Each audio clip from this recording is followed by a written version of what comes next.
let's just start off with the general state of the Kenyan market. We're told that year-to-date declines of about 27% in the share price of listed stocks.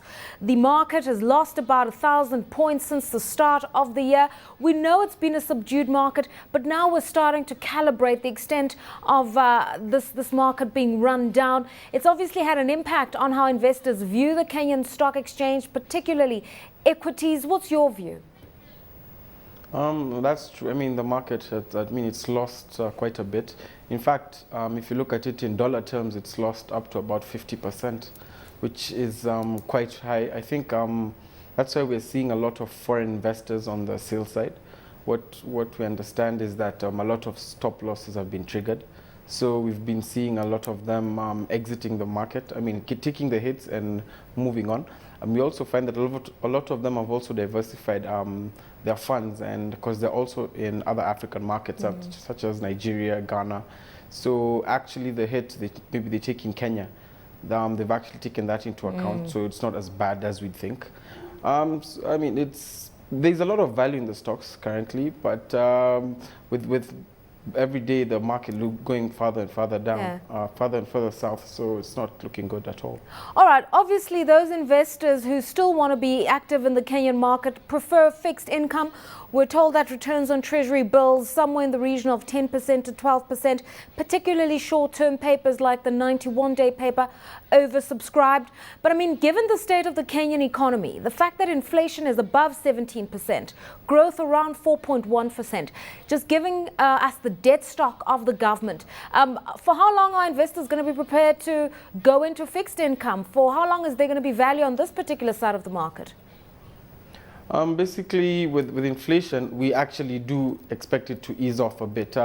Still in double digits, but we expect it as we move towards the end of the fourth quarter of the year. We expect it to ease up, especially with some parts of the basket, such as food. I mean, because we've had a good harvest this year, we actually have a surplus in our maize supplies. So we do expect inflation to ease off somewhat. T-bills are paying off. I mean, this is the best they've ever paid off in a while, with the 91-day at highs of about 13.8 and the 182-day at levels of 13.4, which goes to show you that investors are actually more short-sighted. I mean, they're looking at the short term.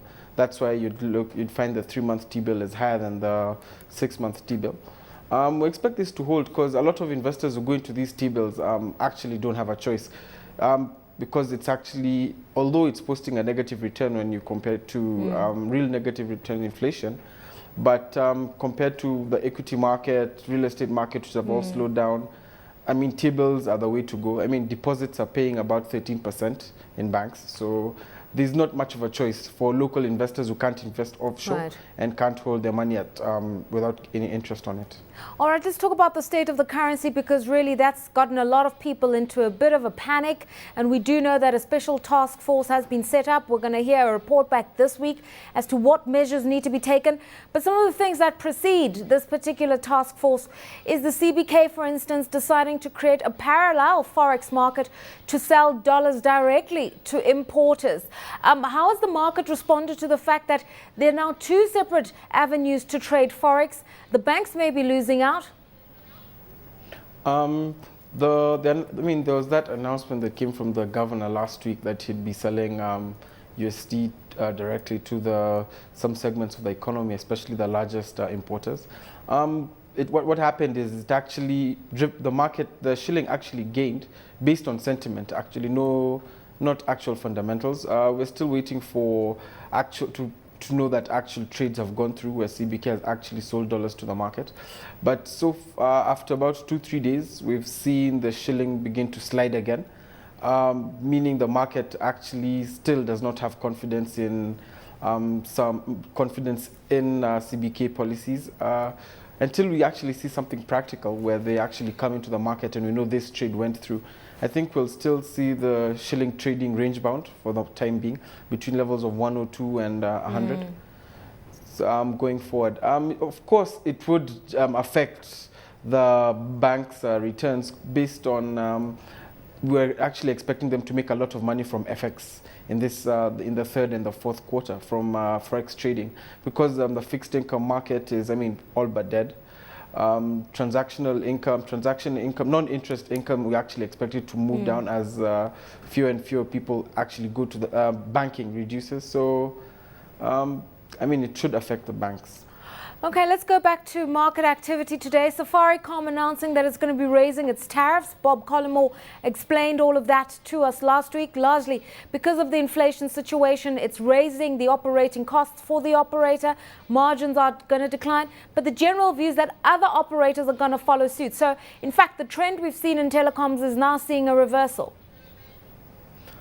Yes, that's quite true, but it's pretty surprising. In the same week that Safaricom were raising their call rates, we saw other companies reducing their rates even further, such as Orange and You.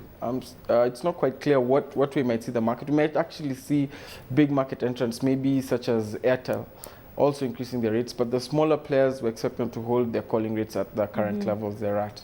All right, and the gainers in today's market, Unga, which is the Miller, up 5.8%, BOC up 6.5%, British American sustaining its trajectory upwards, gaining 3.4%. Yes, arguably volumes are lower, valuations are more attractive because stock prices are cheaper, but why this combination of stocks and counters?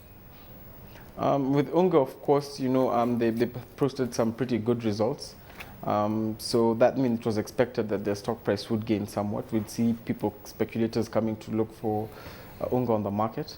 BAT is one of the stocks together with TPS Serena, which being most of the income comes in USD because BAT is quite a big exporter. So, well, I mean, with the shilling at the levels it is, we expect BAT to continue holding strong going forward.